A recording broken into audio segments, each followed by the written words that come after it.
Punjab Kings captain Shreyas Iyer చరిత్ర సృష్టించాడు. 18 ఏళ్ల ఐపీఎల్ చరిత్రలోనే 3 జట్లను ప్లేఆఫ్ చేర్చిన తొలి కెప్టెన్గా నిలిచాడు.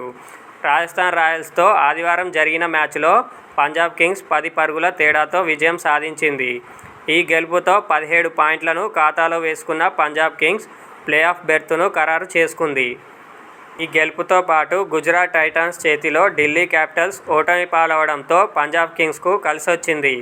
ఢిల్లీ ఓటమితో పంజాబ్ కింగ్స్తో పాటు ఆర్సీబీ, గుజరాత్ ప్లేఆఫ్ బెర్తులను ఖరారు చేసుకున్నాయి. మిగిలిన ఒక్క ప్లేస్ కోసం ముంబై, ఢిల్లీ, లక్నో పోటీ పడుతున్నాయి.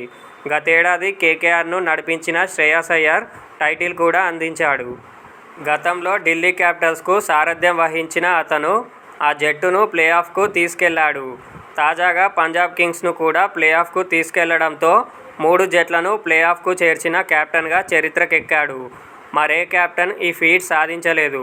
శ్రేయాస్ అయ్యర్ సూపర్ కెప్టెన్సీతో 11 ఏళ్ల తర్వాత పంజాబ్ కింగ్స్ ప్లేఆఫ్ చేరింది.